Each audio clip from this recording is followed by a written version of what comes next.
السلام عليكم ورحمة الله وبركاته. ازيكم عاملين ايه؟ يا رب تكونوا بألف صحة وخير وسلام. ايه رأيكم في الجمال ده؟ صينية، سميها صينية الأزمات.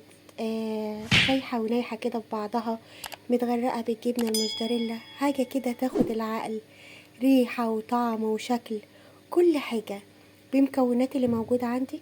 الحشوة بتاعت الصينية دي انت حرة فيها، اللي موجود عندك احشيها بيه، وفي كلتا الأحوال هتطلع حاجة تاخد العقل في الريحة والحكاية. هي ممكن تسميها فطيرة، سميها اللي انت عايزاه، مش هتاخد وقت في عملها ولا في تقديمها. المكونات اللي موجودة عندك تحشيها زي ما تحشيها. تابعيني في الفيديو، شوفيني انا عملتها ازاي. واللي لسه ما اشتركتش عندي في القناة، يا ست الستات ويا ست البنات، احلى لايك واحلى كومنت في مطبخ دودو، وبألف هنا.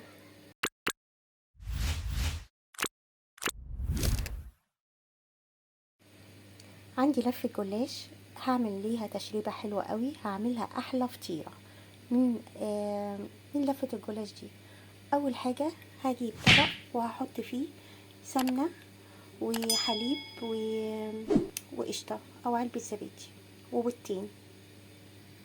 انا حطيت اتنين عدد بيضة، وهحط عليه زبدة او حطي سمنة المتواجد عندك. انا كنت مسيحة زبدة. وبعد كده هحط ملح وفلفل وامزج كل الكلام ده مع بعض. وحطيت كيس بيكنج باودر، وهقلب كل الكلام ده مع بعض. يبقى انا حطيت عدد 2 بيضة، حطيت لبن حليب او زبادي، حطيت زبدة، ملح وفلفل وبيكنج باودر. انا قلبت كل المكونات دي كويس قوي مع بعض. دي بقت التشريبة اللي هنعمل بيها احلى فطيرة. هنجيب برضو الصينية بتاعتنا وهندهنها بالزبدة زي ما حضرتك شايفة كده. انا دهنت الصينية بتاعتي من كل الجوانب بالزبدة كويس قوي.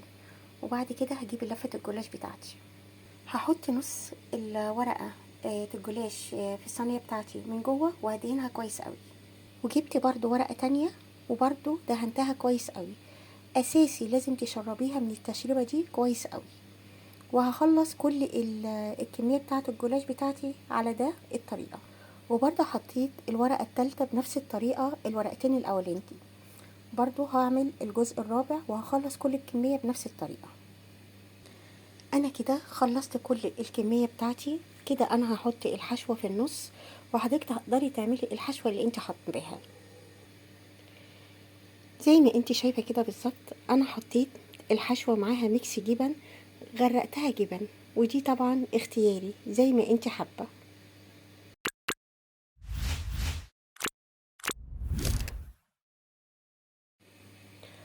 وبقفل الصينية بتاعتي ورقة ورقة، وبرضو بحط عليها الميكس بتاع التشريبة علشان كلها تبقى متشربة وتبقى غرقانة كده وتطلع فطيرة تاخد العقل. وزي ما انت شايفة كده انا قفلت الصينية كلها بكل التشريبة، وبنفس ترتيب الورق زي ما احنا عملناه في الصينية قفلناه وشربناها كويس قوي عشان تطلع مورقة. وفي ورقة كده هقفل بيها الصينية بتاعتنا عشان يبقى الشكل بتاعها شكله جميل. وده كده شكل الصينية بتاعتي بعد ما حطيت الورقة الاخرانية وحطيت الطروف بتاعتها من تحت اللي هو الفطيرة بتاعتنا زي ما حضرتك شايفة كده. انا هحط عليها جبنه موزاريلا وازوقها بالزيتون، ودي اختياري، حضرتك تقدري تدخليها كده الفرن وتبقى تمام. وبرضه هحط عليها باقي صوص التشريبه اللي عندنا. انا حطيت عليها الزيتون الاسود زي ما انت شايفه، حضرتك تقدري تحطي عليها فلفل الوان، حطي عليها اللي انت حباه. وغرقتها في الجبنه الموزاريلا، حطي عليها وما تبخليش، خليها تطلع الفطيره السايحه والنايحه بتاعتنا، وتبقى احلى فطيره جلاش سايحه ونايحه، حاجة كده زي المسخسخة والغرقانة، وحاجة كده تاخد العقل وفاخر من الآخر. هنحطها في الفرن وهنشوف وهنتابعها ونشوف عليها ايه الجمال ده.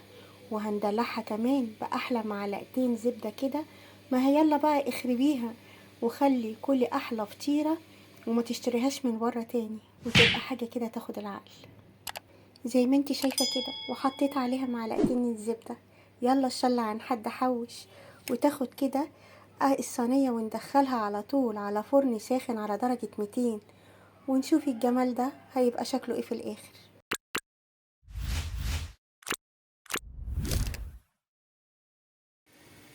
شايفين شكل الصينية بتاعتنا في الفرن؟ شكلها تحفة. عايزة اقولك الريحة بتاعتها كأنك عاملة فطير وخبزاه بالظبط. بس انا لسه هدخلها، لسه وشها يحمر شوية. عايزة اقولك فطار غدا عشاء حكاية، بأي حشوة حطيها وبتطلع حاجة كده تاخد العقل. الصينية تحفة.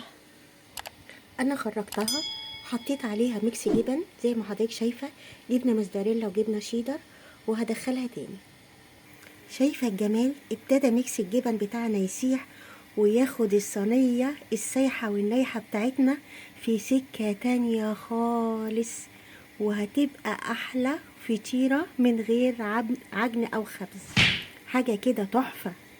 انا بوريها لك في كل مراحلها التسوية بتاعتها، وهنشوف الجمال ده لما يخرج هيبقى شكله ايه. شايفين جمال الصينية بتاعتنا بعد ما طلعت في الفرن؟ الريحة والشكل حاجة كده تاخد العقل. الريحة تحفة. وتعالوا نشوف لما تبرد كده هنقدم الجمال ده ازاي. وبألف هنا من مطبخ دودو. اللي لسه متابعني لغاية اللقطة دي يدعمني باللايك والشير، وأحلى كومنت من أحلى ست البنات. والسلام عليكم ورحمة الله وبركاته.